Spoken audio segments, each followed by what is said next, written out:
नमस्कार। आज हम समझने वाले हैं इकोनॉमिक सर्वे को।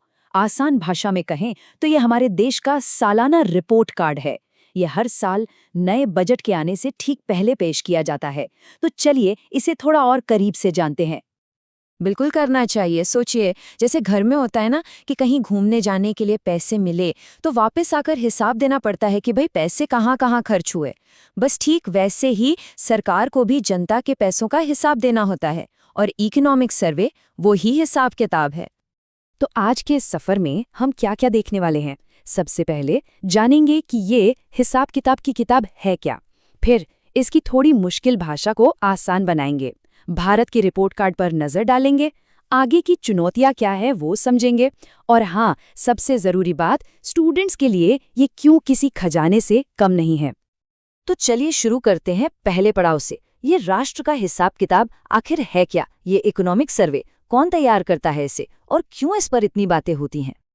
सीधी शब्दों में कहें तो ये सरकार की तरफ से जारी की गई एक ऑफिशियल डिटेल्ड एनुअल रिपोर्ट है।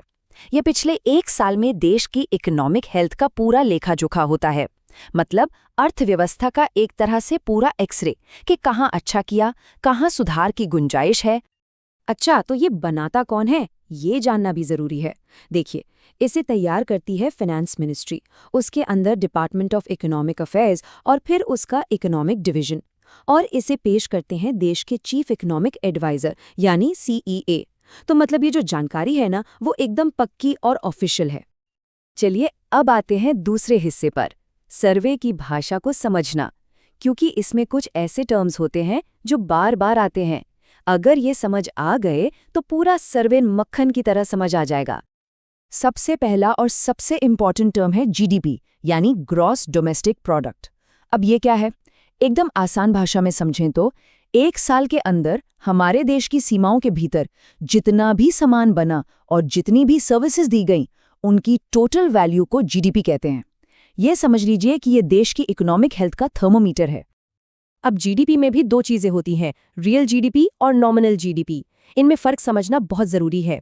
देखिए, नॉमिनल GDP आज के मार्केट प्राइस पर कैलकुलेटेड होता है, जिसमें महंगाई शामिल होती है। लेकिन रियल GDP वो महंगाई के असर को हटाकर ग्रोथ की असली तस्वीर दिखाता है। इसके लिए एक बेस ईयर, जैसे अभी 2011-12, उसकी कीमतों का इस्तेमाल होता है। इसलिए जब भी ग्रोथ की बात हो तो रियल GDP ही असली हीरो है। अगला टर्म है इन्फ्लेशन यानी मुद्रास्फीति, या आम भाषा में कहें तो महंगाई। अब एक बात ध्यान रखने वाली है कि थोड़ी बहुत महंगाई अर्थव्यवस्था के लिए अच्छी मानी जाती है।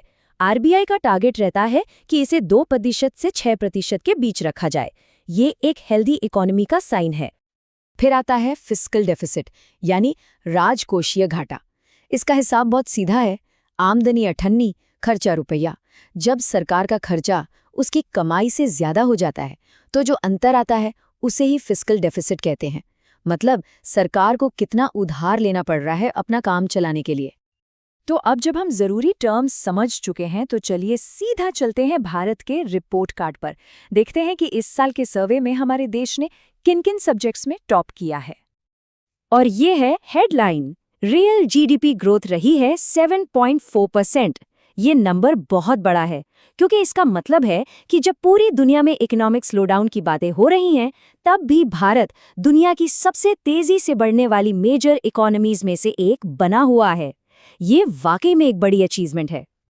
अगला शानदार नंबर है हमारे फॉरेक्स रिजर्व्स का, $701.4 बिलियन। ये सिर्फ एक आंकड़ा नहीं है, ये हमारी इकोनॉमी का सेफ्टी शील्ड है, एक सुरक्षा कवच। मतलब अगर ग्लोबल इकोनॉमी में कोई उतार चढ़ाव आता है तो हम उसे झेलने के लिए पहले से कई ज्यादा मजबूत हैं। अब बात करते हैं इंफ्रास्ट्रक्चर की। सड़कें किसी भी देश के विकास की धमनियां होती हैं, और यहाँ देखिए 2014 से लेकर 2026 तक नेशनल हाईवे नेटवर्क में 60% की जबरदस्त बढ़ोतरी हुई है।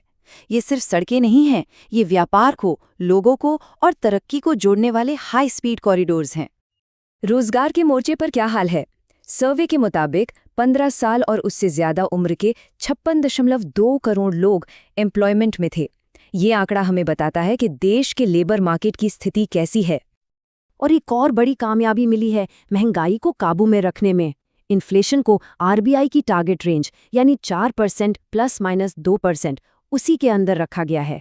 ये दिखाता है कि इकोनॉमिक मैनेजमेंट कितना सॉलिड रहा है। देखिए, कोई भी रिपोर्ट कार्ड सिर्फ A+ ग्रेड से नहीं बनता, उसमें कुछ एरियाज फॉर इम्प्रूवमेंट भी होते हैं। तो चलिए अब उन चुनौतियों पर नजर डालते हैं जिनका जिक्र सर्वे में किया गया है। तो सर्वे ने किन किन मुश्किलों पर ध्यान खींचा है?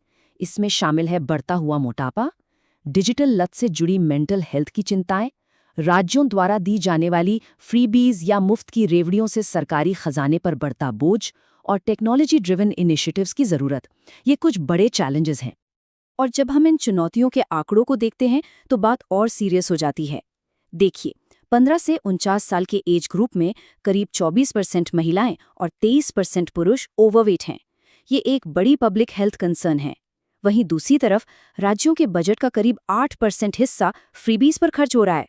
ये पैसा कहीं और ज्यादा प्रोडक्टिव जगह पर भी लग सकता था। और अब आते हैं सबसे ज़रूरी सेक्शन पर, ख़ास तौर से उन सभी के लिए जो एग्ज़ाम की तैयारी कर रहे हैं कि भाई ये इकोनॉमिक्स सर्वे उनके लिए इतना इम्पॉर्टेंट क्यों है। क्यों ज़रूरी है? क्योंकि इकोनॉमिक्स सर्वे से मिले आंकड़े जवाबों को क्रेडिबल बनाते हैं, उनमें वजन डालते हैं। जब कोई अपने आंसर में लिखता है इकोनॉमिक्स सर्वे के अनुसार, तो एग्जामिनर को पता चलता है कि यहाँ हवा में बातें नहीं हो रही, बल्कि ऑफिशियल डेटा के आधार पर आर्ग्यूमेंट दिया जा रहा है। तो इसका फायदा कैसे उठाया जाए? बहुत सिंपल 3 स्टेप्स हैं। स्टेप 1, जो की इकोनॉमिक टर्म्स हमने डिस्कस किए उन पर अपनी पकड़ मजबूत कर लीजिए। स्टेप 2, जो हेडलाइन डेटा है जैसे जीडीपी ग्रोथ, फॉरेक्स रिजर्व्स, इन्हें याद कर लीजिए। और स्टेप 3, अपने आर्ग्यूमेंट्स को सपोर्ट करने के लिए सर्वे को एक ऑफिशियल सोर्स की तरह साइट कीजिए। ये आपके आंसर्स को एक अलग ही लेवल पर ले जाएगा। तो इन सभी उपलब्धियों और चुनौतियों को देखने के बाद एक सवाल मन में ज़रूर आता है, इन आंकड़ों के आईने में भारत का भविष्य कैसा दिखता है? सोचिएगा ज़रूर। आज के लिए इतना ही। धन्यवाद।